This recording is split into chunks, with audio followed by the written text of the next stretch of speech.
We're going to start, so that is what time we're going to start. And I'm going to leave that back door open more, so I expect we'll have a few people come in as we get going here.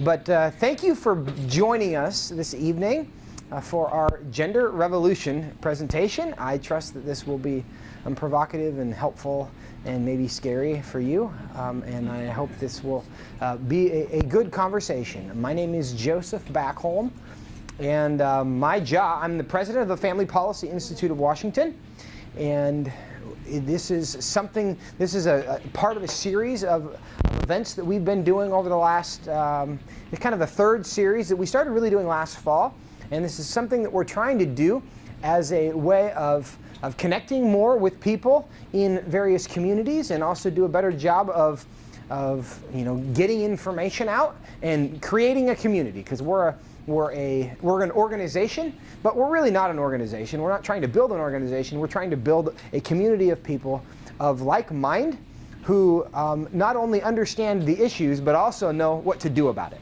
And that's a big part of our objective.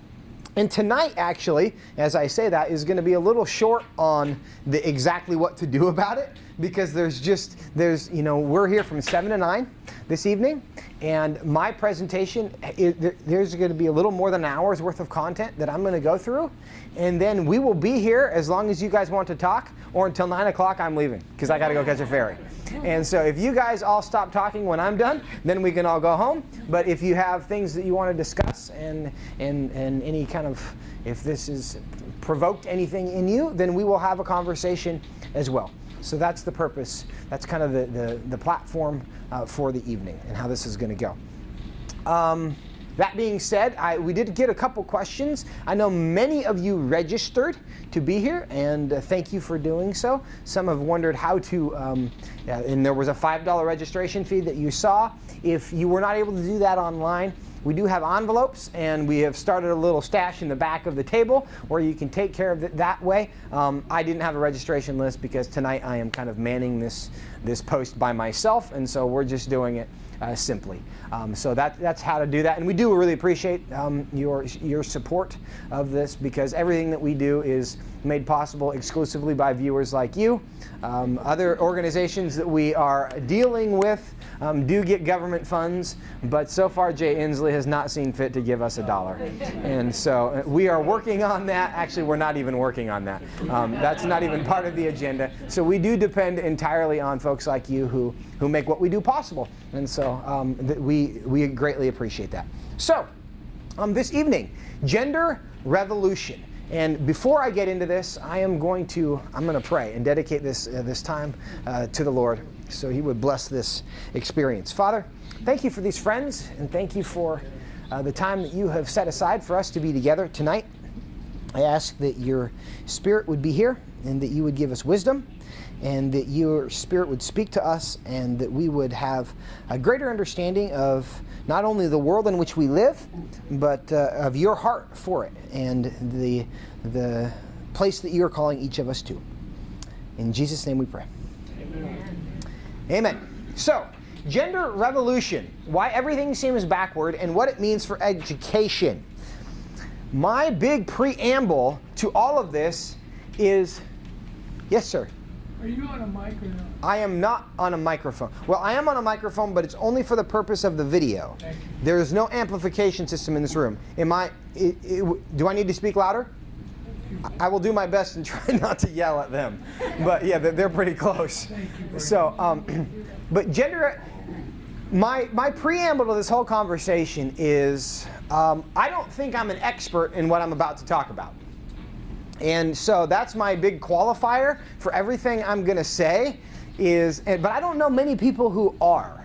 This is a new subject for most people. There are, and we have Dr. Trudell. Thank you. I'm glad you're in the front, because we're probably going to defer to you. This is our resident psychiatrist, right? Did I get it right? Yes. Okay. I always confuse psychiatrists and psychologists, and I got it right. So good. And so he's might have some insight into some of these things, but we're a policy organization, and so I'm not a counselor, I'm not a teacher, I don't have any personal experience with this subject, but we kind of got drug into this because of the policy component of this, like really the whole country did. This started in a political context, this whole conversation. And so that's how we kind of got thrust into it. And my purpose this evening is not to answer every question that you have about this subject, because I don't know that that's possible, because I have not answered every question that I have about this subject. But I do hope to provide something of a framework that will help us think more clearly about it than we did when we came in, and maybe understand some things, and really try to understand where this is coming from. And because a lot of people are just kind of blown away that we're even having this conversation. How on earth did this become a thing that everybody is talking about? And so I do hope to provide something of an answer, or at least a possible answer. May not be the final answer, but some clarity as to why we're talking about this now, also what it means, and I also hope to maybe inspire you to get involved in some ways that will become evident. The byline here, why everything seems backwards, and what it means for education. And so we are going to peel back the curtain a little bit to how this is being implemented in education, in the educational environment as well. So that's our game plan a little bit for this evening. How many of you would say, before we get into the subject, you know little to nothing about the Family Policy Institute of Washington? Is there anybody like that? Okay, there's a handful, and that's good. And I'm glad about that, because we always like to make new friends. And I'm going to start off by telling you a little bit about who we are and why we are here this evening. The Family Policy Institute of Washington, and our website is fpiw.org if you want to peruse there. We are part of a national network of family policy councils. There are 42 like us that we are in a relationship with around the country. We work on marriage, life, religious freedom, and parental rights issues. And fundamentally, our belief is that if families are strong, then culture is strong. And there are many aspects to having strong families, and certainly there's a lot that government can't do in that environment, but policy does have a way of incentivizing good things, good ideas, good values, and also disincentivizing good things and good ideas and good values. And so our goal as a policy organization is to incentivize what is good, true, and beautiful, essentially, in public policy, believing that if we do so, we will move us further towards stronger families, stronger individuals, and ultimately stronger communities as well. Now, we as an organization, we're a policy organization. That's what we do. My background, I've been here for 8.5 years. In the 3 years before that, I was working in the Washington State Senate, and we have an explicit policy focus. But there's a lot of aspects to that. At the end of the year, to determine whether we have accomplished our job or not, we asked a couple questions. Have we influenced policy, and have we influenced those who are making the policy? So have we helped good things become law, and have we stopped bad things from becoming law? And have we helped people who share our worldview get into positions of influence so that they can move the needle in the right direction in public policy, whether that's local policy or state policy? And we do focus in Washington State. We occasionally get involved in things in Washington, D.C., but 95% of what we do is in Washington State, most of which is at the legislature, but again, occasionally we are involved in school board or city council, county council kind of things. So, policy focus, but how do we do those things? And what you see on the screen here is our 5 core capacities. We believe if we do each of these things well, that we will develop the capacity to influence public policy. And I'm going to highlight a few of those. I'm going to start with our dynamic citizen network. And this is part of what I hope you will become part of, is the hundreds of thousands, even in Washington, the millions of people in Washington State who share our perspective on these core issues. And we want to find and identify and connect with those people and connect them to each other. And that's part of the reason why we have meetings like this. Because, and the thing I learned in the legislature when I worked there, it is not a truth-seeking environment. It does not matter if you are right. It only matters that lots of people agree with you or don't agree with you. That's how public policy works. Now, we may wish it was different. We may want it to be different. We may be working to make it different. But that is the way it currently operates. So our goal is to take what we know to be true and make those ideas relevant in a public policy context, which means we know we're right, but it doesn't matter if we're the only ones saying it. So we need to hold a whole bunch of people working together in concert on behalf of what is true. And that's why the dynamic citizen network is so important. It's not the quality of the argument being made, it's the quantity of people making the argument that makes the difference in public policy. So that's why numbers matter, you matter, your friends matter, your church matters, your kids matter, as we all get together and just we ask for 10 minutes a year from everybody. Because in 10 minutes a year, you can contact your legislator one time with a phone call or a quick email saying, hey, support this or oppose this or whatever that is. And then the other 9 minutes, we ask you to fill out your ballot. And we figure if we get that from everybody, we've changed the world very quickly. And we think that's a reasonable request. And so we are just in the process of finding all those people who agree with us already, we don't have to persuade them, who will give us 10 minutes a year. And it's our job to help them use that 10 minutes a year effectively. So that's the big idea of the Dynamic Citizen Network. The other things that we're doing is media and communications. We want to consistently get better at communicating.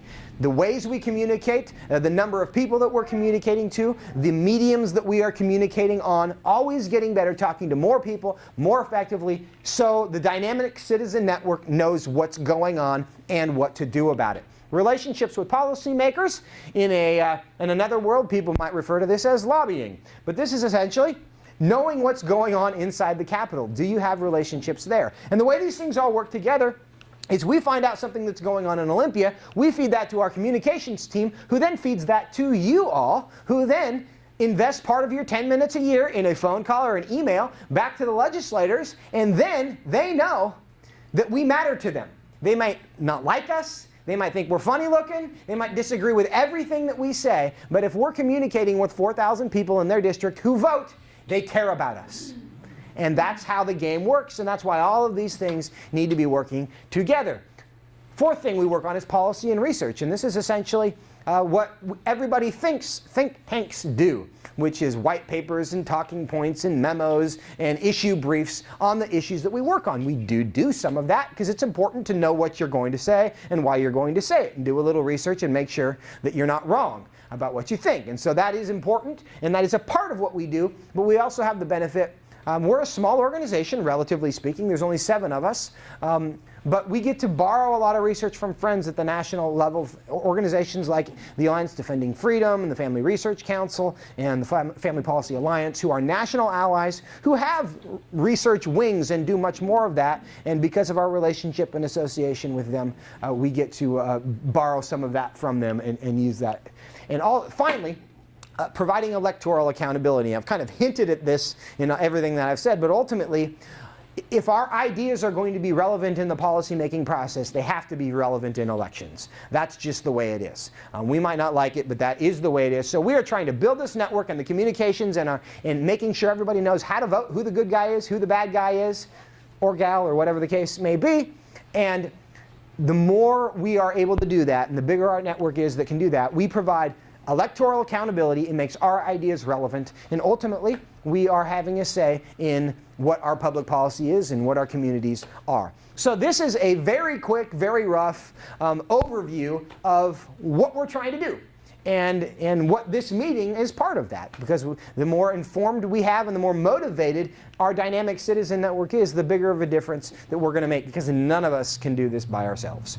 It really does take all of us doing what we can. So that's who we are at the 45,000 foot level, and now we're going to go down to about the 2 foot level, and we're going to begin our conversation asking, why are we arguing about bathrooms exactly? And this is the big conversation, and I just think that's funny.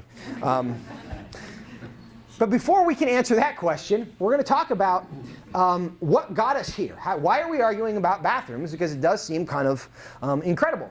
But been a long time coming before we started arguing about bathrooms. And I'm going to back up. Whether it's 40, 50, 60 years is debatable how this whole thing started, or you can go back, 6,000 years if you wanted to go back to the garden. This whole thing started a long time ago in some senses. But we have encountered in our culture a moral revolution as described by a British theologian by the name of Theo Hobson. And he described the components of a moral revolution. And he said there's 3 parts. First is that which was once celebrated is now condemned. That which was once condemned is now celebrated.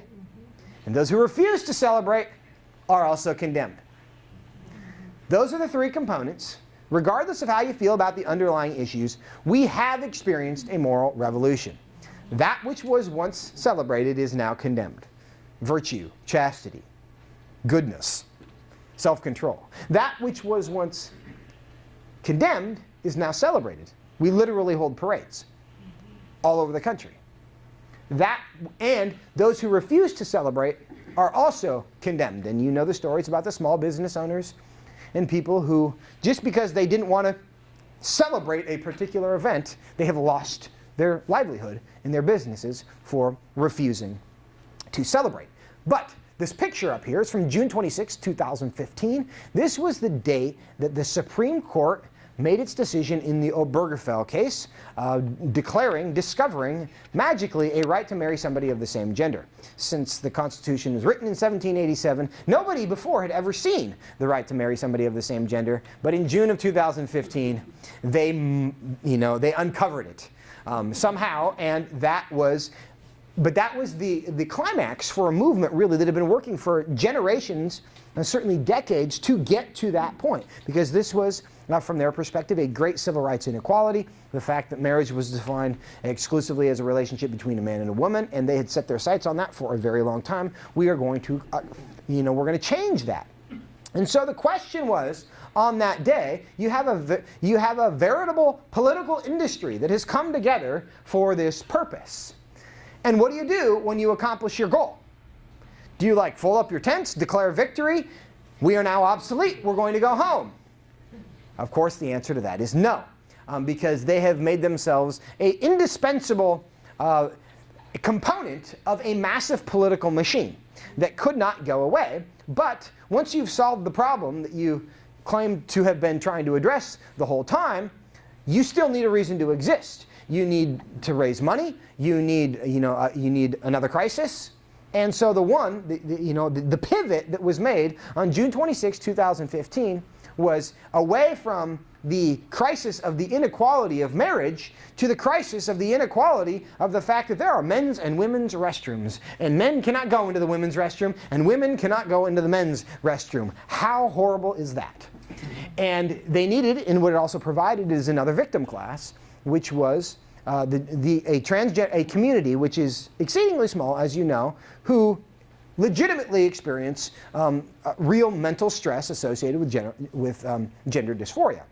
But this was the day on which essentially that pivot was made, cynically from a purely political perspective. And there are other variables that we're going to get into and other factors, but from a political perspective it had to happen because there was a political industry that needed to continue to justify its existence and why you should give them money. We needed another cause, we needed another civil rights crisis to deal with, and this was the one.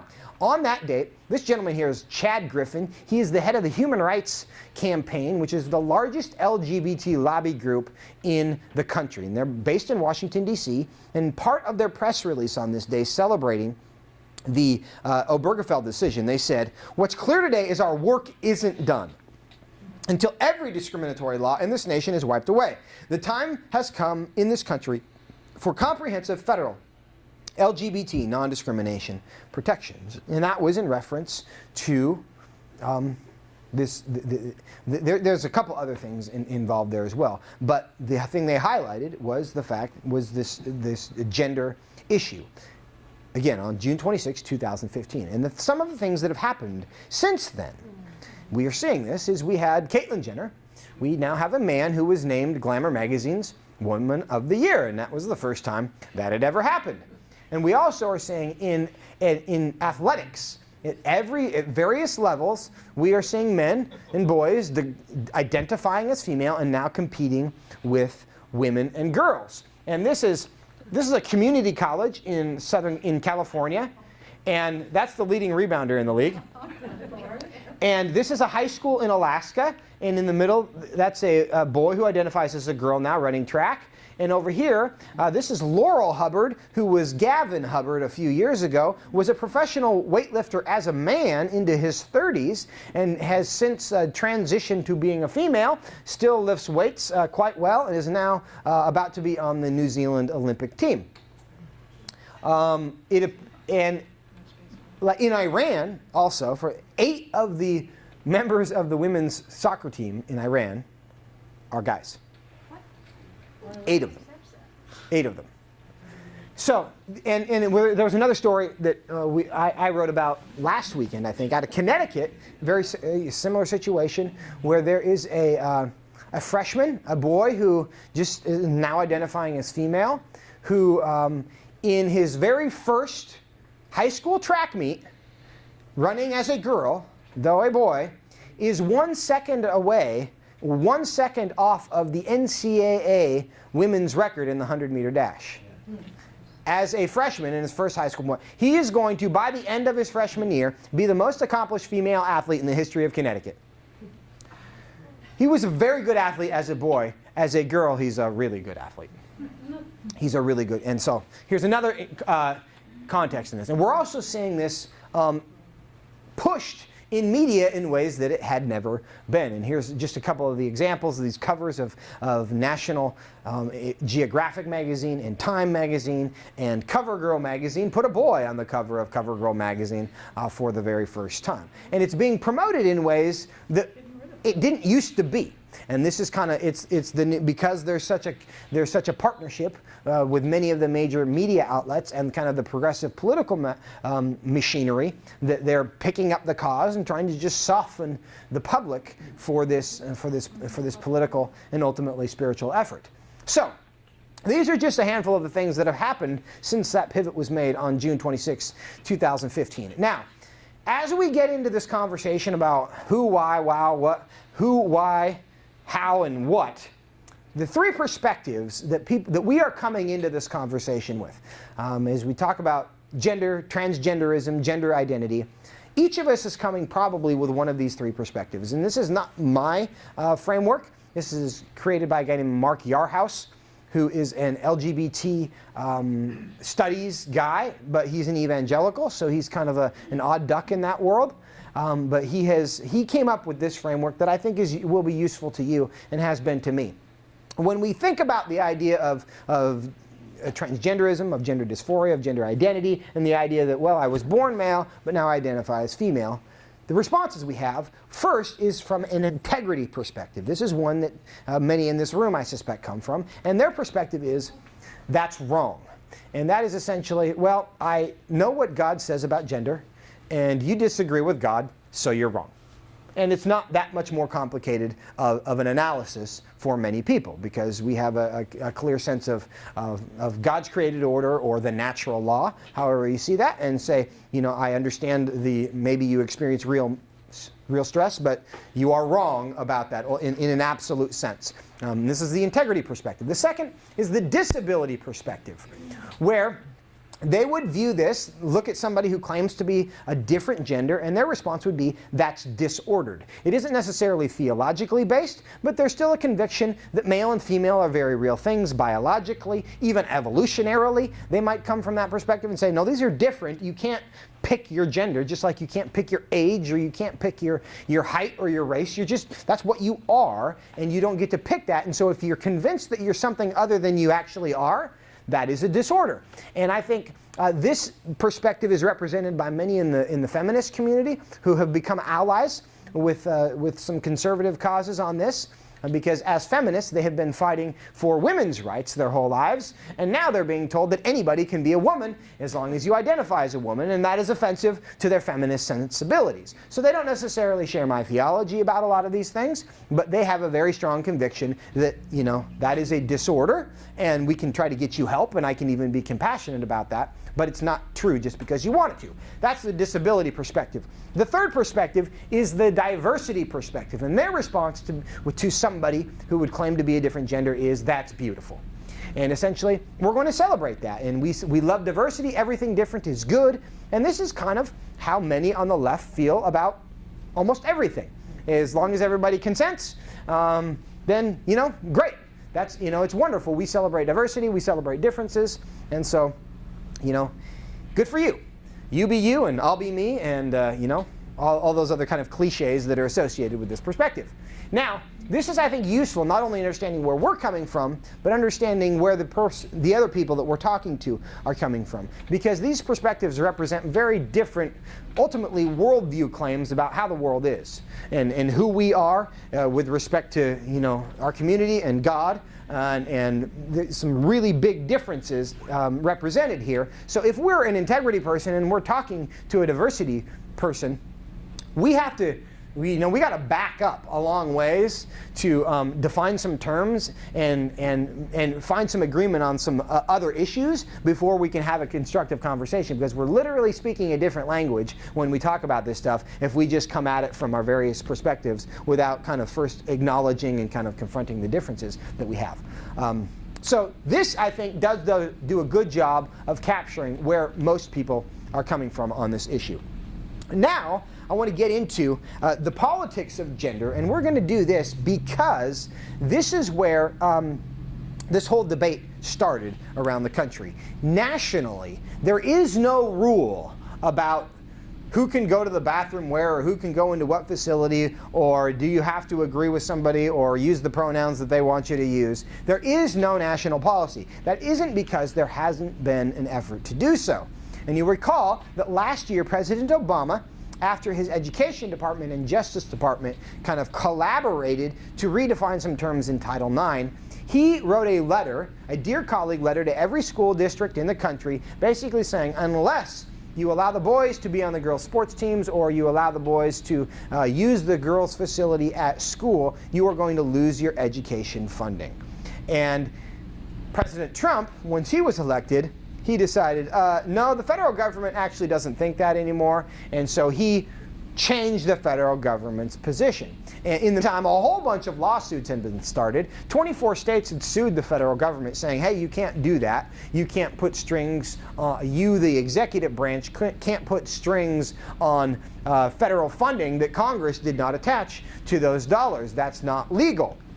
One of the lawsuits that was filed was this case, GG versus Gloucester, and this is out of the state of Virginia. This is Gavin Grimm, born female, now identifies as male, wanted access to the boys' locker room and the high school, and the school district there in Virginia had said, no, you can't do that, and the federal government said, you have to, and so the federal government and the Gloucester County School District were headed to the Supreme Court until the Trump administration changed the federal government's position. And now that the federal government had changed their position, was no longer telling the school district you had to do that, that mooted this particular case. It was remanded on a couple on some other issues, so it's still alive, but not on the ultimate question. The Supreme Court won't be deciding this. But I throw you up this picture of Gavin Grimm to make another point about the optics of this entire debate.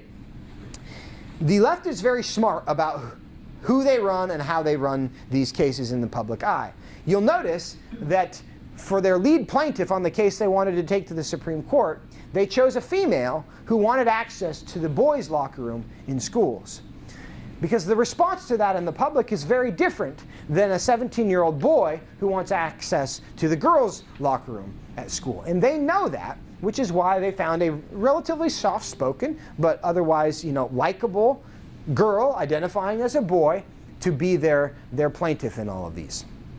Now, what the law says around the country, we've just discussed the lay of the land nationally, but this is taking place in a number of different states. In North Carolina, there's been a lot of action there. HB 2 originally said that you had to use the facility as consistent with your birth certificate, which is actually a very difficult standard to enforce. I don't even know if I would have recommended that, if I'd have been part of that. I don't know that it's practical.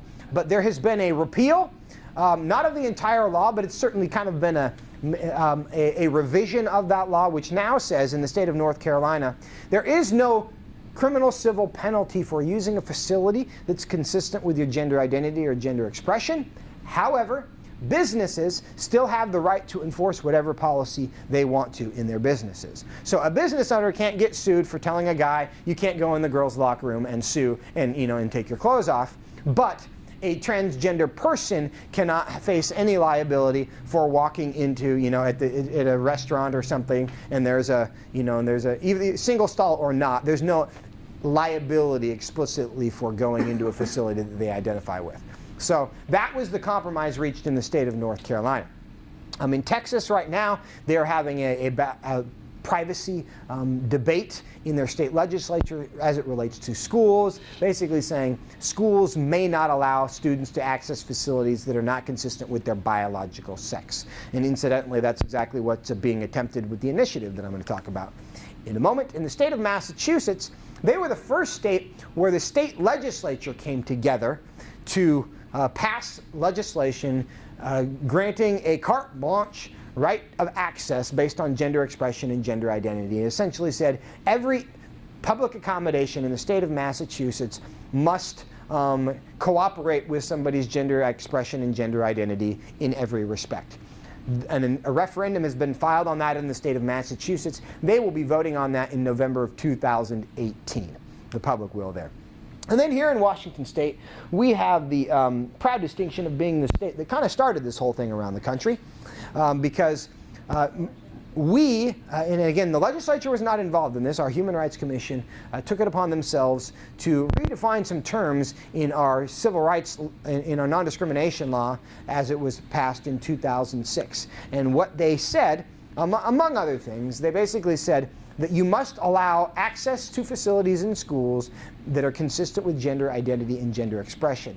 OSPI followed that up very quickly with their own guidance that said, oh, and by the way, we're going to begin teaching this concept of gender identity and gender expression in kindergarten.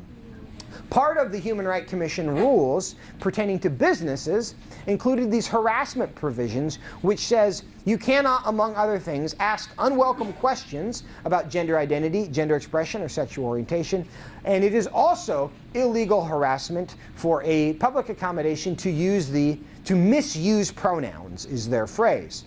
So essentially that means if I ask you to refer to me as she or they, and you refuse as a business, I can file a complaint and you can be fined or otherwise reprimanded by the Human Rights Commission. Now, the mandatory misuse of the English language is one of my favorite parts of this whole strange phenomenon, because they're literally, I mean, one of the pronouns that's becoming preferred in this world is the pronoun they, which we all have used many times, and we've also understood it always to be a plural pronoun.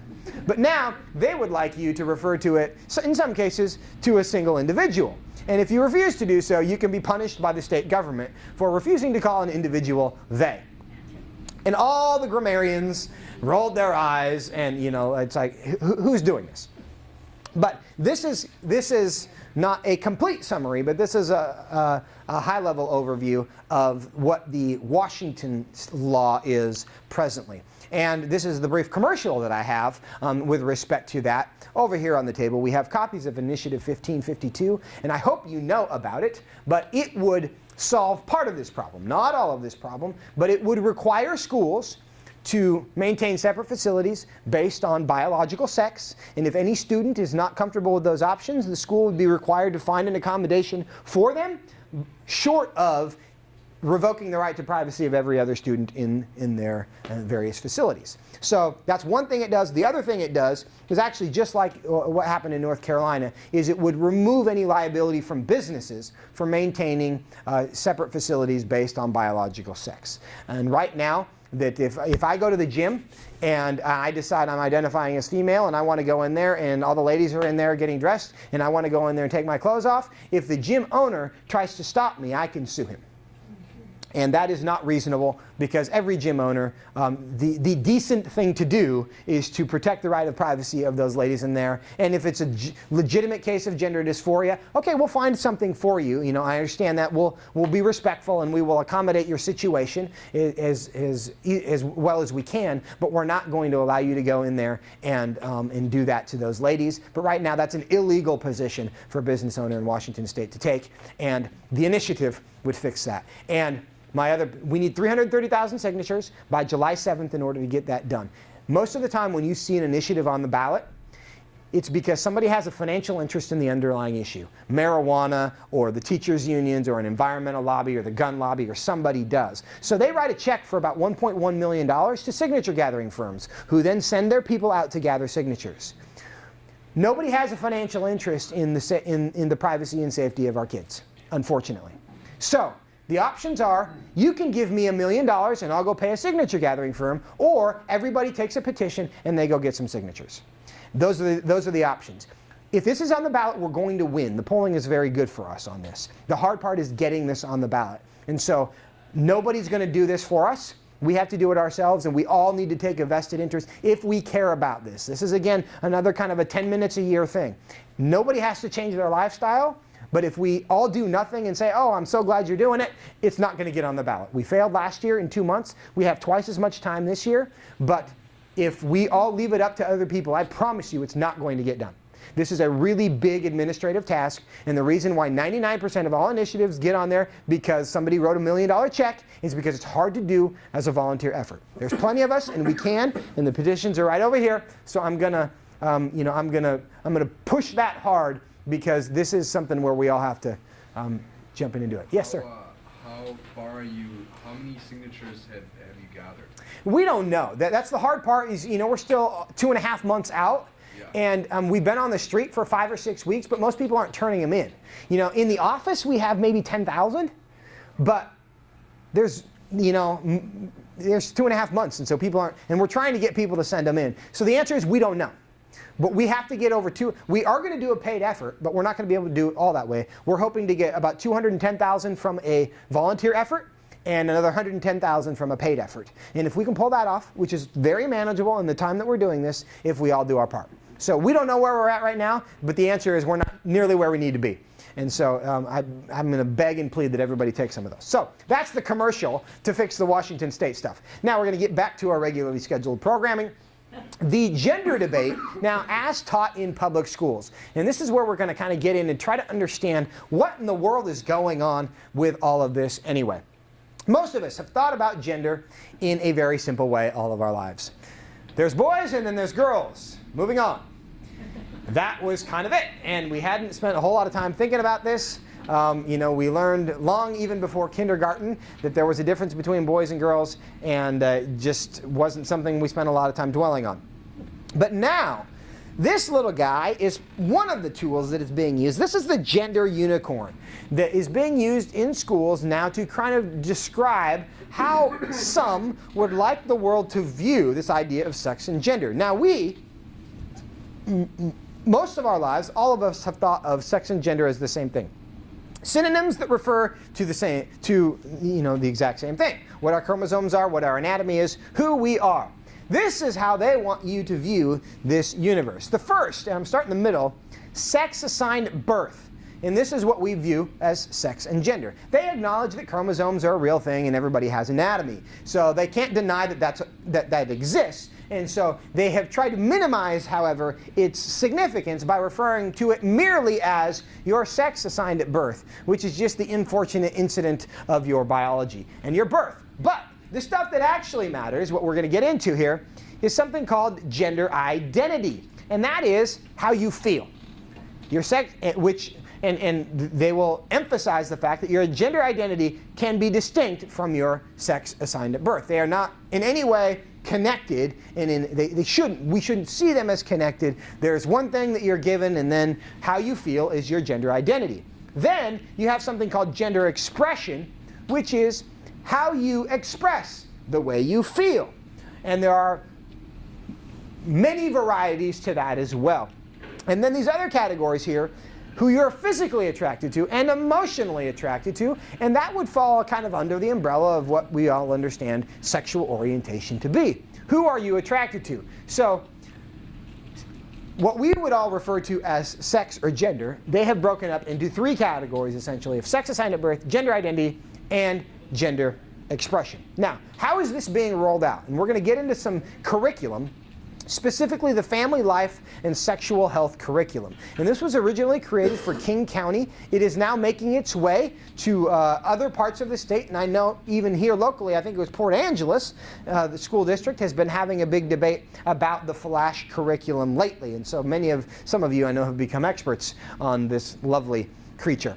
But how is this gender thing being taught? And we see in that curriculum, beginning even in kindergarten, asking this question.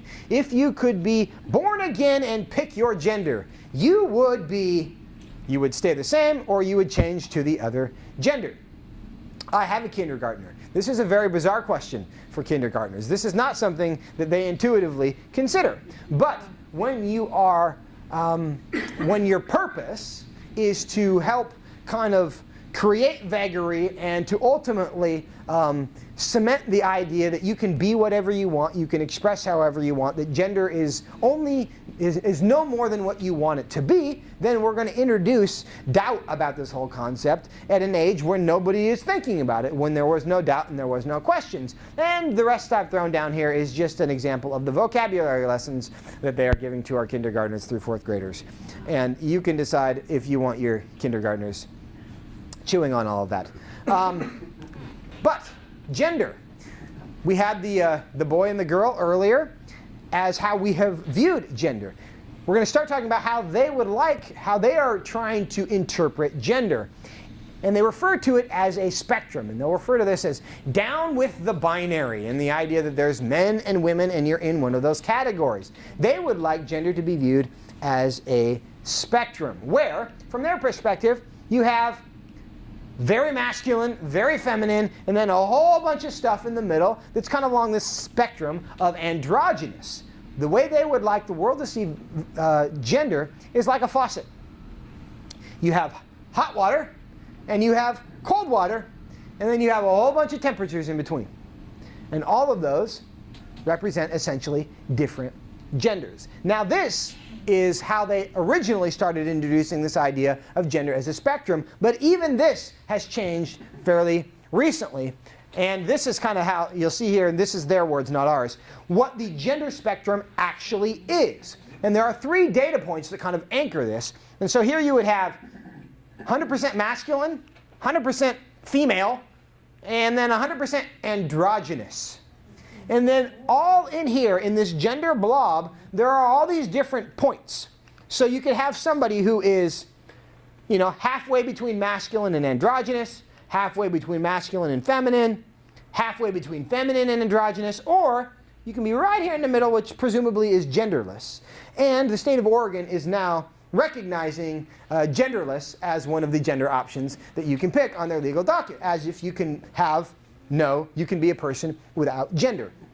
So one of the ways they'll describe this is I was having a conversation in the last week and a half with a transgender person online, and basically they're saying, we're all transgender.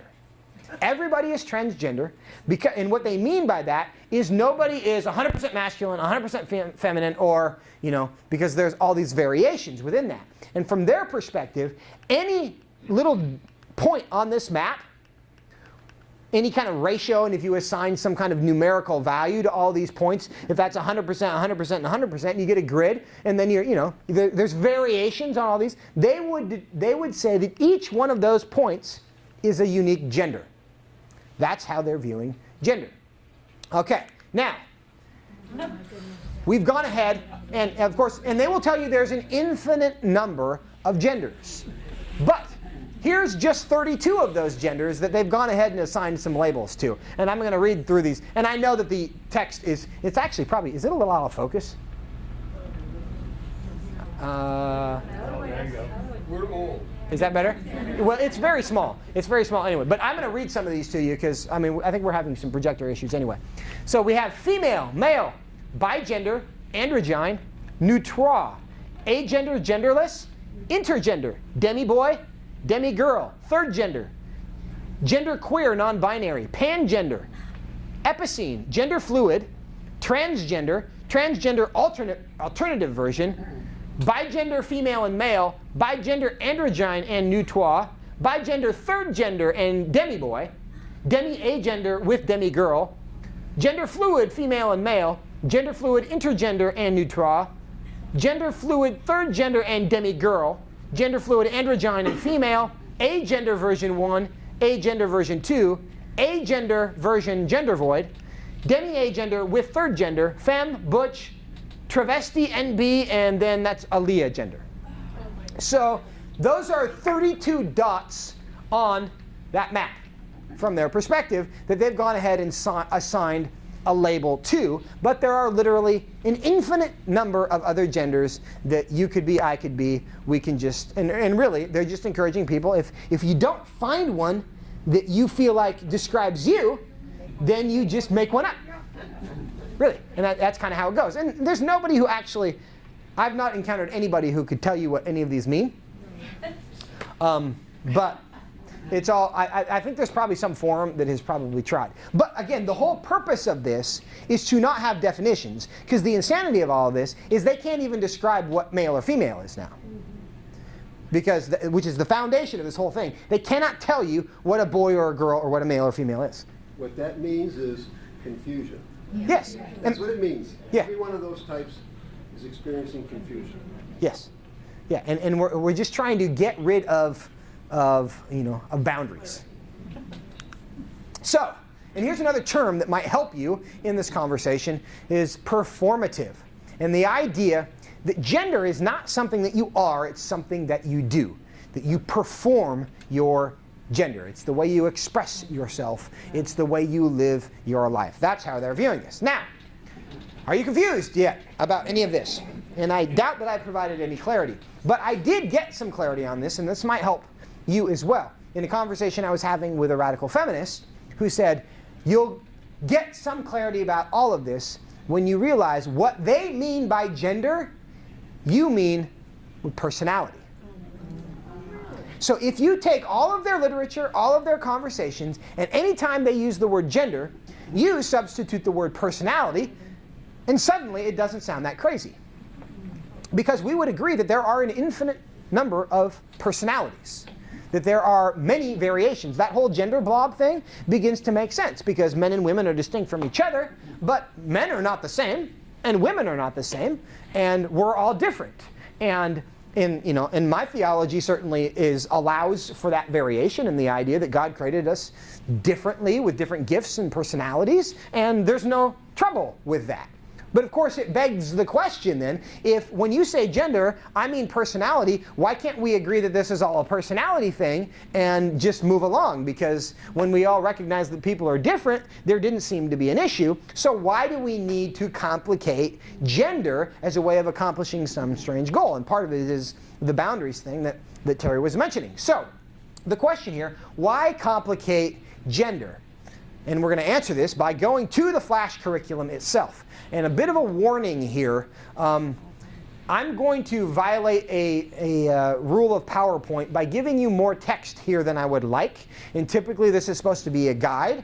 But because I'm referring to curriculum, I don't want to paraphrase it and kind of give you my version of what they're saying, because I didn't want to and then you're wondering, well, is he actually accurately describing what it is that's going on here? So there's going to be a bunch of text that I'm going to start throwing up here, and so I'm going to ask you, I'll read it for you if you can't read it, but that's my apologies for what I'm about to do in the text world. So, why complicate gender? And this is from the Flash curriculum. And I realize this is really small here, but this document is the high school, this is the introductory, and that word right up there is rationale. And so they're talking about what this Flash curriculum is all about. And I'm going to highlight this paragraph here, which we've blown up a little bit. And it says, the prevention of sexual violence is both a behavioral goal of Flash in its own right and an important strategy for preventing teen pregnancy and STDs. So they're talking about the rationale of this Flash program. What we want to do is prevent sexual violence. And at that point, nobody really objects, right? Nobody supports sexual violence. We'd all like to get rid of sexual violence. But then we get down here as they begin to explain the gender stereotyping, and they say, undoing gender stereotypes is the foundation for Flash's sexual violence program. So they want to solve sexual violence. Now, if the first thing we had done when I walked in here tonight is we said, okay, we're going to have a conversation about how to get rid of sexual violence. And we all began a brainstorming session. How long do you think it would have taken us before somebody said, oh, we need to undo gender stereotypes? 2 weeks, maybe. It is not intuitive, the connection between sexual violence. We all probably can come up with some reasons why what the cause of sexual violence is. We all agree that it's a problem, but it would take us a while to get to, oh, the root of that, of course, is gender stereotypes. It's not something that we intuit. But when you understand what kind of gender stereotypes they are referring to, it becomes a little clearer. And again, this is a document that is very fuzzy, and I know you cannot read, that describes, and what it says here is traditional expectations of women, traditional expectations of men. And this is how it's described. And I'm going to pull out some of the highlights, and if you want to afterwards, you can come up and read it verbatim. But essentially, the gender expectations that we have to get rid of is that women are submissive, weak, hormonal, moody, jealous, clingy, and dramatic. Men are to be tough, not to show weakness, in charge, and sexually in control. And so after they've told the kids that we have to undo gender stereotypes as a way of getting rid of sexual violence, and here are the gender stereotypes that we want to undo. When I showed this around our office, one of the gals who works there said, I think somebody's projecting their childhood abuse on the rest of the world, which I actually think is probably not that far from the truth. Because I am probably the heart of darkness for a lot of the folks who are writing this, kind of my experience. Small town, conservative, Christian. I don't know anyone who would affirm these as the expectations of men and women. I literally don't know anyone. Now, they probably exist, but I couldn't think of any. I mean, I have 3 daughters, I have a son, we all have kids. I don't know any person who would tell their children, male or female, that this is what you ought to be as you grow up to be a man or a woman. I don't know anyone. But the whole premise of this curriculum is based on the idea that the world is telling women to be submissive, weak, hormonal, moody, jealous, clingy, and dramatic, and it's telling the men to be tough, not to show weakness, in charge, and sexually in control. Now, if this is true, you can understand how those ingredients might possibly lead to sexual violence, right?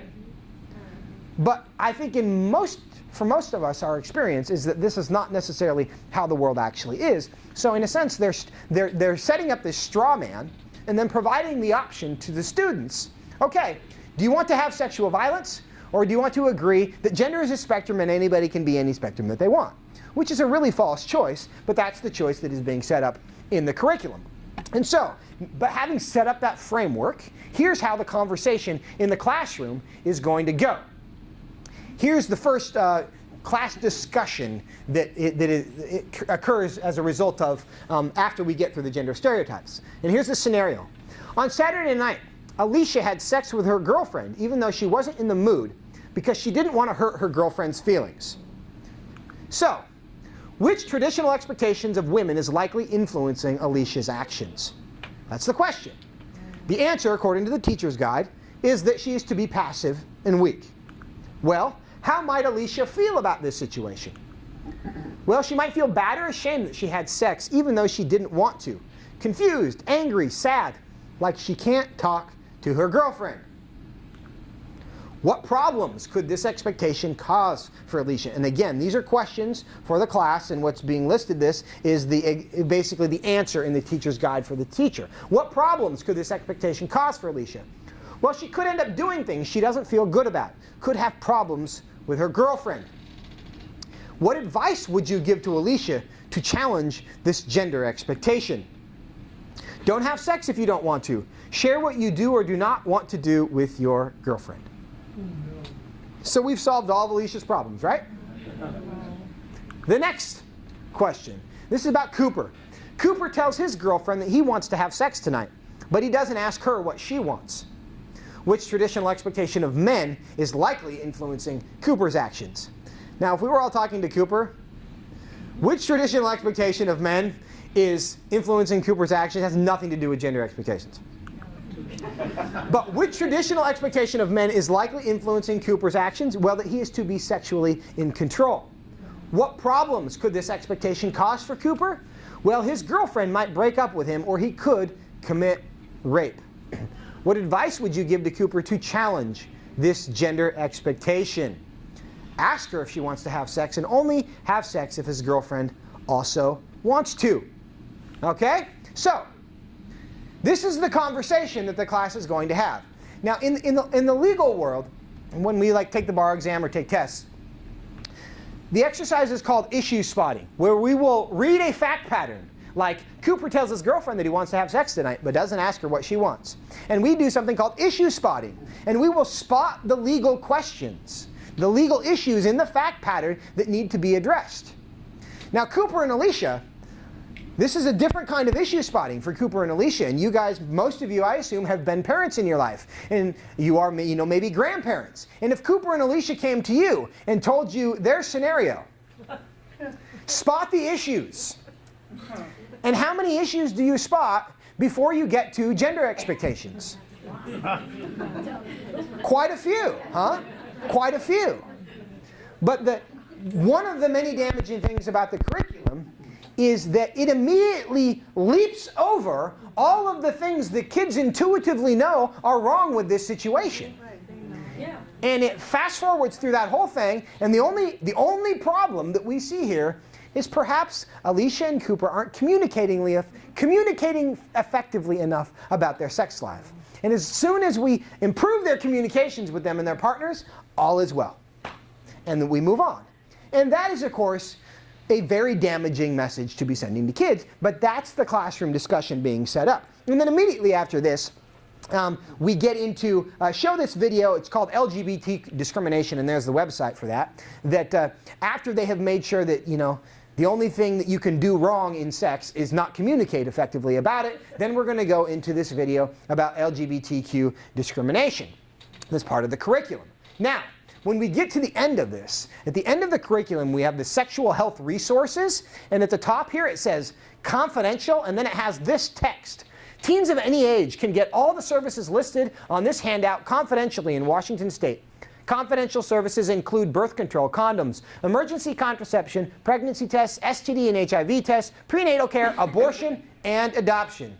Oh, by the way, you can get all of these things, and your parents don't have to know. Oh, and here's some information and a phone number to Planned Parenthood in case you need some resources. So this is being given to the kids at the very end. And down here, again, this is King County. This is the Cedar River Clinic, which is a late-term abortion facility in Washington State that actually flies kids down from Alaska, where you can't do late-term abortions and you have to have parental notification in Alaska. So they fly 15-year-olds from Alaska down to Seattle to the Cedar River Clinic, where they get their late-term abortions without the parents' awareness, and then send them on back to Alaska. The Cedar River Clinic and Planned Parenthood are also two of the largest providers of aborted fetal tissue to the Birth Defects Research Lab at the University of Washington. And that is the largest bank of aborted fetal tissue in the country, is at the UW, and their two primary sources of aborted fetal tissue are the Cedar River Clinic and Planned Parenthood, who are the these resources being given to our kids at the end of our sex ed curriculum. It does, by the by, include information for a couple of adoption agencies down there after we've advertised the fact that you can get your abortions confidentially and your parents don't have to know any of these. Now, it's not just about gender, and I include a warning. There do not appear to be any minors in here, at least none that are coherent. But this is where I do issue a warning, because my children, who are between the ages of 6 and 12, I would not want them in here for this stuff, but you guys are all adults. And so I'm going to talk a little bit about some of the aspects of the Flash curriculum that don't specifically deal with the gender issue, but I think you need to know about.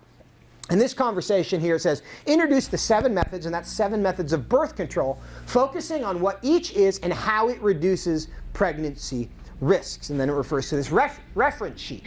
And then again, it asks this question in the course of the 7 methods conversation. Which methods can teenagers get without parental consent? All of these. Which is not to imply that this is ideal, although we realize that in an ideal world, every child could share this coming of age decision with his or her family. The law recognizes that some families can't or don't talk about sexual issues, and the most important thing is helping people prevent unintended pregnancies. So again, this is our second advertisement to the kids in class, that your parents don't need to be involved in any of this. And of course, we've all been teenagers in our lives. Fear of what our parents are going to find out about is one of life's great deterrents when you're in high school. And here we have the schools consistently reinforcing the idea that your parents don't have to know anything. So, I clicked through that. Now, here's some other, and again, notice that this is 7th and 8th grade. I'm not even going to read this because it's embarrassing, so I'm just going to throw this up here. This is stuff that I didn't have any idea about, but this is in your 7th and 8th grade sex ed curriculum. Is part of this Flash, and I'm probably destroying a lot of your innocence as well tonight, so I apologize for that. But also, 7th and 8th grade, after the discussion about dental dams, we get into a description about anal intercourse, and we describe what that is. But the most illuminating part about this is the part underneath that talks about the instructions for teachers. And what does it say? This is in the teacher handbook. Probably some students in your class will make inappropriate noises and comments at the idea of anal intercourse. It is important to not allow disrespectful remarks. Because people have diverse beliefs about intercourse, this would be an appropriate time to use the values question protocol. Now recall that we just got done with this long conversation about Alicia and Cooper. And we reinforced the idea that the only problem that could happen there is we're not going to judge any of their behavior. Nothing they could do is wrong. They just need to communicate effectively about this. But now we're going to make sure the only possible thing that the teacher is going to insert a value statement about is the idea that you would perhaps judge anal intercourse or create some kind of stigma like that's not okay, which is, of course, a very strong value statement in and of itself. And the only thing that this teacher manual is instructing the teacher to have an opinion about is any criticism of really dangerous sexual activity. Now, who writes this curriculum? And these are some of the details, and it really is just kind of the tip of the iceberg. There's a lot more there. And if you want to read the entire Flash curriculum, it is available online. And you can find and there's a K through 4 curriculum. There's a 4, 5, and 6 curriculum, and 7th and 8th grade, and then high school as well. But who writes this curriculum? The 4, 5, and 6 Flash curriculum. This is elementary school. There's 2 names on here highlighted. Elizabeth Beth Reese appears a bunch of times, and then the co-author there is a guy named Brent Neeson. Elizabeth Reese, she's on the right here. She is in a same-sex relationship, but she was also the chief. Washington, back in 1998, passed the Defense of Marriage Act law in Washington state, defining marriage as a relationship between a man and a woman. Beth Reese and her partner were the lead plaintiffs in a lawsuit challenging the constitutionality of that law. So not only was that her perspective, but they were activists enough in the entire movement to be the lead plaintiffs for that lawsuit. Brent Neeson, also in a same-sex relationship, this is just his profile picture from Facebook. He also wrote a New Year's greeting that I'm going to read to you that gives you an insight into who this guy is. And he says, "Happy New Year's, everyone. I wish you all more love, more economic equality, less racism, more Democratic candidates in office, more steps toward universal health care, more acceptance of refugees, less military intervention, fewer guns and gun deaths, less inane attacks on Planned Parenthood and women's rights, more heroes in movies who are people of color and women and transgender and gay, less white privilege, more dialogue, less acceptance that it's okay for anyone to die for the color of their skin, in war or by terrorism, domestic or abroad, less shame about sex, more sex if you want it, less hating people for just being who they are or for having or performing a completely legal medical procedure called abortion, less environmental pollution, fewer fossil fuels used, more garbage recycled or composted, less plastic in our oceans, and more appreciation that life is short and beautiful and amazing and all of its moments are to be relished with exuberance." Now, this isn't that remarkable of a perspective of a worldview. It represents a kind of a very run-of-the-mill progressive view of life. But it gives you a window into how this guy views the world. And he and the lead plaintiff against Washington's marriage law are the 2 people collaborating to write the sex ed curriculum for the 4th, 5th, and 6th graders in Washington state. That's who they are. Now, when you get to high school, we have 5 authors, and a very quick read, and this is 2 of the 5 who are in openly same-sex relationships, and I don't know much about the other 3, but that's 4 of the 7. And so when it comes to the percentage of the population, it's hugely disproportionate. Now, that's not to say that these aren't, good neighbors and contributing members of the community, but I give you this information as a way of understanding that how important the priority that has been created on this for the LGBT community, and also to give you an understanding of who is catechizing our children on these issues. And are we providing a response? Because they don't get this. Because they don't have kids. So why is it that they have prioritized the creation of curriculum for everyone else's kids. My theory in many cases is that I think if we got behind the stories of their own experience, you would discover a lot of pain. And you would discover a lot of, and the motives are invariably quite good. And what I found in this world, the more active they are, is the more pain they are generally responding out of, and the more angry they are. And their belief is that if they can, and they attribute their pain to the fact that there were people who judged me, who were intolerant of me, and who bullied me because they didn't accept me as I was. And so all we have to do is get rid of those ideas and get rid of those people that are the judgers, and all of the next generation of kids won't experience the pain that I experienced. And I really believe that is the motivation of why they do this, and it's why they write it and it's why they emphasize throughout the curriculum no judgment about anything except judgment. The only thing that you can do wrong in this class is say something snide about anal sex. Because once they have eliminated the ability to make judgments, then children will no longer feel pain. And that really is their perspective that I think motivates a lot of this. Now, there's individuals, and there's probably some other explanations as well. What's their background? Are they teachers, educators? Oh, some of them, yeah, like Beth Reese, she teaches gender studies at the University of Oregon now. And Brett Neeson has a master's in public health. And I mean, they're credentialed in this stuff in some ways. But it's remarkable that they're that disproportionately represented in the creation of a public school curriculum. Now, having said all that, I want to reinforce the idea that parents, we as parents, still have a very, very strong legal right to safeguard and be the guardians of our kids' education. The problem is, for the most part, we're not taking advantage of those opportunities.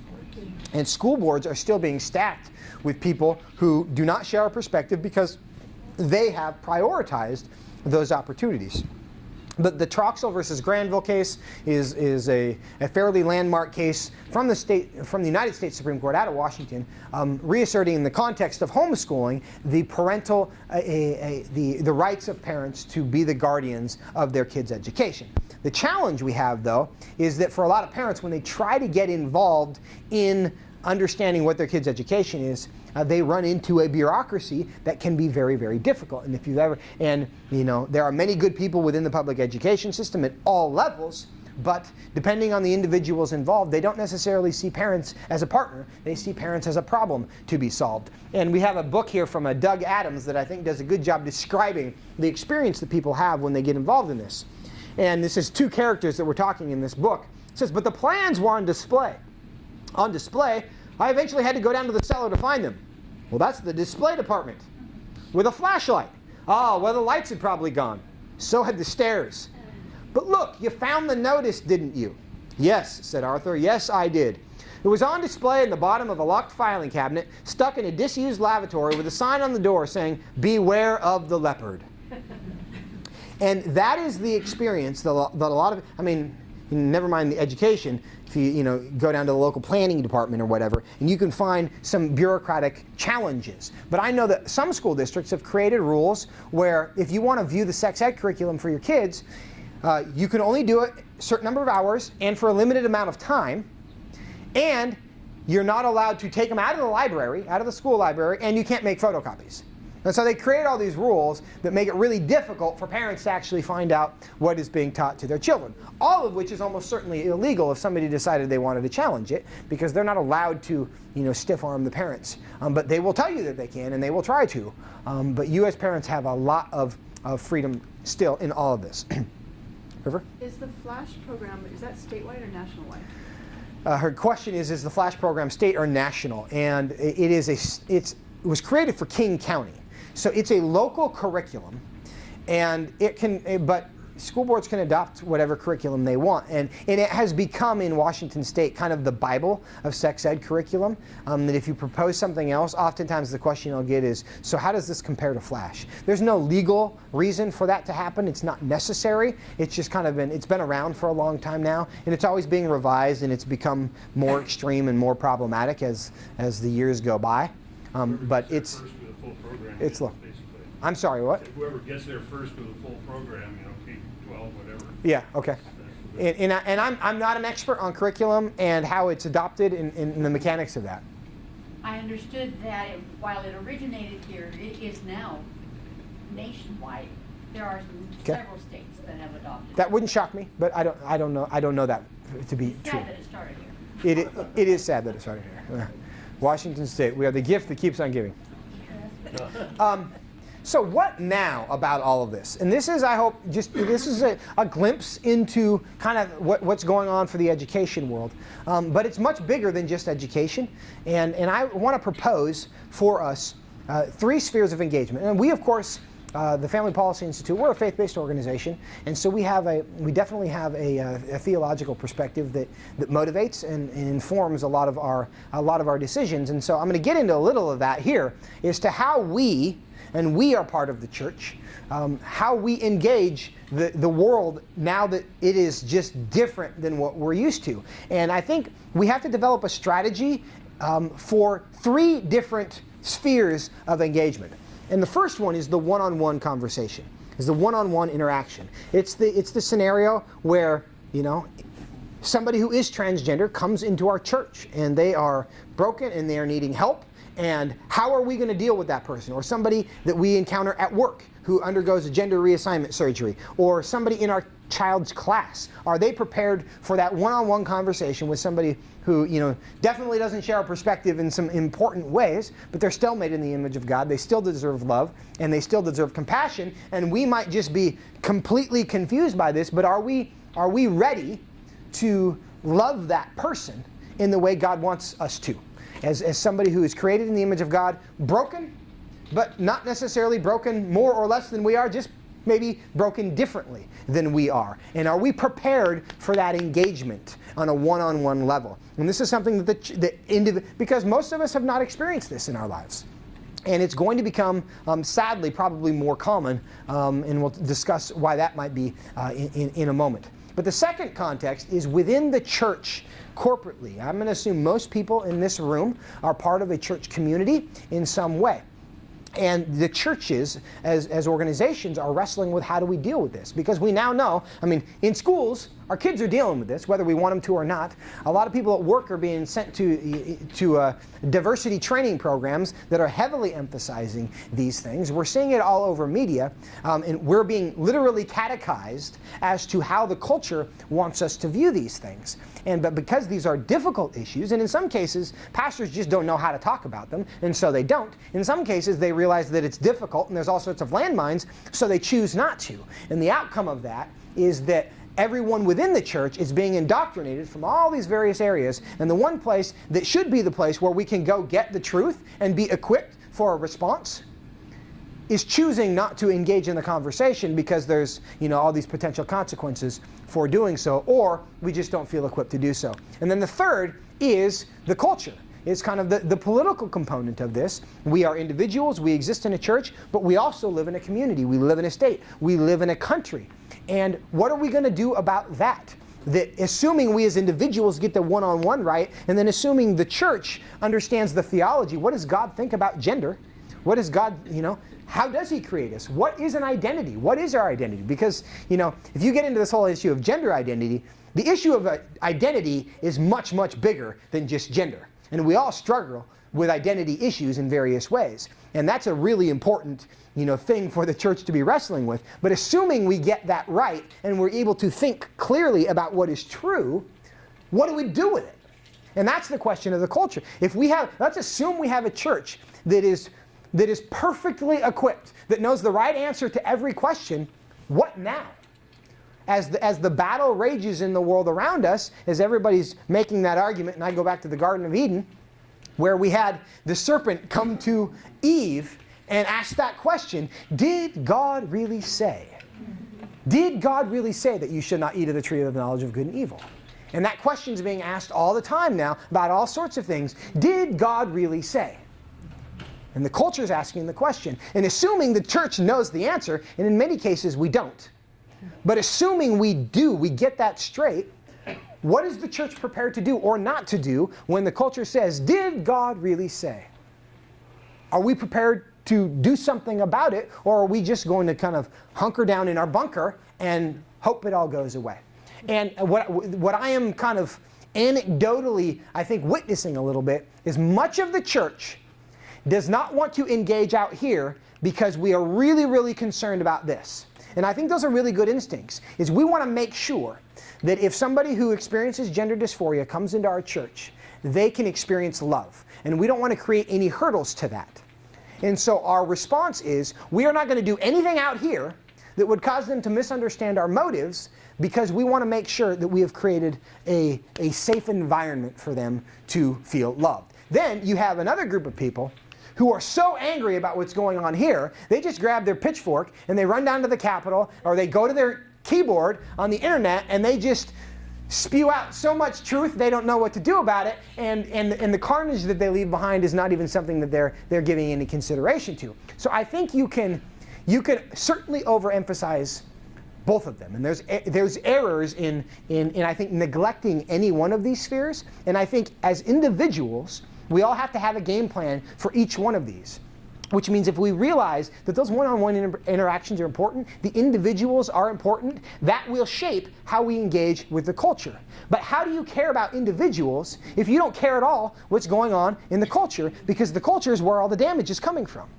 And I liken this to a MASH unit in a time of war, is that you have a MASH unit for the purpose of patching up the wounded as wounds occur. But at some point, if you see the exact same injuries coming from the exact same places, and you're constantly patching those up, at some point, don't you want to pick your head up and say, why is this happening? Why do all these people come in here? And shouldn't we maybe go give some attention to stopping the carnage? And that's what's happening out here. And so, yeah, we want to be a MASH unit. We want to be a hospital. We want to be a place where people get well. But we also want to be a place that has the cojones and the aptitude to stop the damage when before it happens, because that's another way we demonstrate love. And so each of these are very different, but they're all super important. And as individuals, we need to understand our role in each of these places. And some of us are going to major in one of them more than the other. But what we can't do is decide, oh, these don't matter. I'm just going to do this really, really, really well. I don't think that's a choice that we're given, because all truth is God's truth, and we don't get to neglect areas of the world that are hard. And I think that there's certainly an enticement to do so, but I don't think that's an option we have for us. Now, as we summarize this, I'm going to throw this up here for you. It's the far side. It's probably too small in the back. Can we read this? No, it's not. Okay, I'll read it. What this says right here. Say, what's a mountain goat doing way up here in a cloud bank? What's a mountain goat doing way up here in a cloud bank? Why is this funny? Other than the fact that it's far side. Why is this funny? We're about to bump into reality. Because this exposes a very common human temptation, which is to interpret every fact that we encounter through the lens of I'm right. I know that it's not possible for me to be incorrect, for me to be wrong. Therefore, whatever facts I encounter, I will figure out a way to interpret them in a way that allows me to still be right. We all look at this, and it's funny. We know that these pilots, there's not a cloud, there's not a goat in the clouds. You're about to crash into a mountain, right? But the pilots are convinced that they're right. This is what we are currently experiencing in the culture. And we have these various issues. It started with sexual orientation, and then it went to marriage, and then it became gender. And it started with sexual orientation and this idea that, well, as long as everybody consents, you should be able to do whatever you want with whoever you want. And if that's okay, then why, of course, the institution of marriage shouldn't discriminate against certain forms of love and against others. Marriage, gender doesn't matter to love, and it doesn't matter to marriage. And once we accept the premise that gender doesn't matter, but of course, you can be whatever gender you want, because we already established that gender kind of isn't that important. And so we have this moment at which people, the same brain, will tell you seconds apart from each other, sexuality is totally fixed, innate, you can't do anything about it. But your gender, totally fluid, totally depends on the day or the moment. Oh, by the way, how do you have a sexual orientation if you can't tell if somebody is male or female by looking at them? What's sexual orientation then?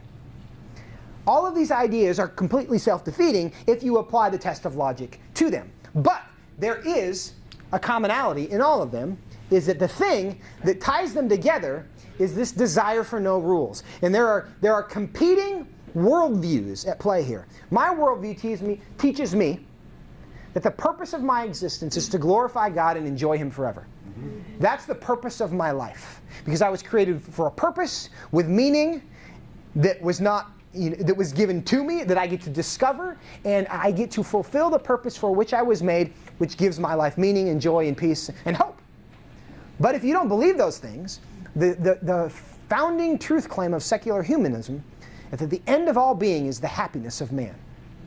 If your existence is random, inconsequential, and meaningless, the purpose of your life and the purpose of my life is to be happy. Because there's nothing more to possibly achieve. So as soon as we can find as much happiness, and then we die and we disappear and we are no more. But the only thing that we can hope to accomplish in life is happiness. Therefore, if those things are true, well, by all means, have sex with whoever you want to, however you want to. The only problem that you can encounter is not communicating effectively enough so that people aren't consenting. That's the only harm that you could cause. Otherwise, as long as you're happy, go for it. Oh, by the way, of course, we're not going to define a relationship that denies recognition of people's love and commitment to each other because it makes them happy. And I'm not a jerk. I don't hate you. Why would I want to deny you happiness? Oh, and you think you're different than the gender that you were born, your sex assigned at birth? By all means, switch it, as long as it makes you happy. I'm a good person, you're a good person, we just affirm each other because we all want everybody to be happy. And by the by, that's the only reason we exist anyway, because there's nothing else to do. So these are not defendable positions held simultaneously if you apply any sort of logic to them. They fall apart immediately. But if you live in a world where there is no truth, you don't even have a framework to ask the question, is it possible for me to be wrong even though I have good intentions? If there's no truth, it's an irrational question because there's no way to be wrong. Everything that you believe is validated by the goodness of your motives. And so from their perspective, in a secular humanist environment where the end of all being is the happiness of man, all of this makes complete sense to them. They think you're just as crazy as you think they are. They do. Why would you be such a bigot to deny everyone around you peace and happiness and contentment in their life? They're telling you what they need. Why are you trying to interfere with it? And the answer, of course, is that if their founding truth claim is not real, if there is more to their life, then all the things they think are going to make them happy are actually going to destroy them. But, and that's why if it all boils down to who's right about the existence of our lives. If they're right, everything that they're doing makes sense. And we should affirm it. But if they're wrong, they're destroying themselves. And we are equipped with the antidote to all of this.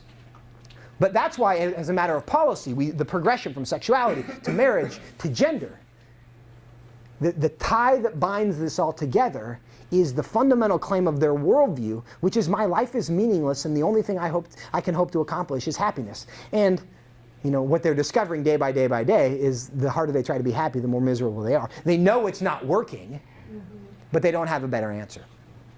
So for us, I think in this whole question, in the context of one-on-one, in the church, in the culture, I think the fundamental question that we need to answer is how do we love people? Because that's the thing that we, the church and the culture, agree on, love.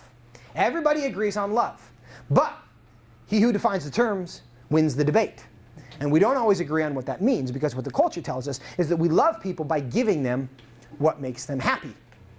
In sexuality, in marriage, in gender. Because we're good people. That's how we prove that we're good neighbors, is by affirming all the things that you believe are going to make you happy. But if we read 1 Corinthians 13 as our standard of love, love is patient and kind and long-suffering and all of those things in 1 Corinthians 13. But it also says, love does not rejoice in iniquity, but it rejoices in the truth. And that's where the world and the gospel diverge when it comes to what we believe about love. Because we believe on the love, joy, peace, patience, kindness, gentleness, fruit of the Spirit component of love. But the gospel kind of love does not rejoice in iniquity. It rejoices in the truth. And right now the culture is telling us you must rejoice in iniquity, otherwise you're a bad person. So they're saying this is how we want you to love us. And Jesus says, no, you have to love in a very different way, in a real kind of love. And if we are correct, and we are, it's the only possible way to love somebody. Because eventually, they're going to find out that they were wrong. And what you don't want, and what I don't want on my conscience, is them looking back and saying, why on earth did you not say something? And that's what we're not going to convince everybody. This is a totally spiritual battle. But I think what we're trying to create as a community is an embassy. And the culture is going where the culture is going. But we want to be an embassy that flies the flag of truth high enough that when they get to the end of themselves, they know there's a place to go that has the alternative because they heard it enough times that they know there's somebody out there making the case. But the temptation right now is to just batten down the hatches, hide our lamp under a bushel, because if the bushel is visible, somebody's going to throw some water at the lamp. And so we decide, let's just hide our lamp under this little bushel, because then when nobody knows, there's no conflict, and it's just easier that way. But what we want to be, I think, is an embassy that people can run to at the moment where they realize, I've been trying this for so long, it ain't working, I need another option. And they know who the people who have the alternative are. Oh, and by the way, their lives are really good evidence of the fact that that works and this doesn't, and I need some of that. So that's what I got on this.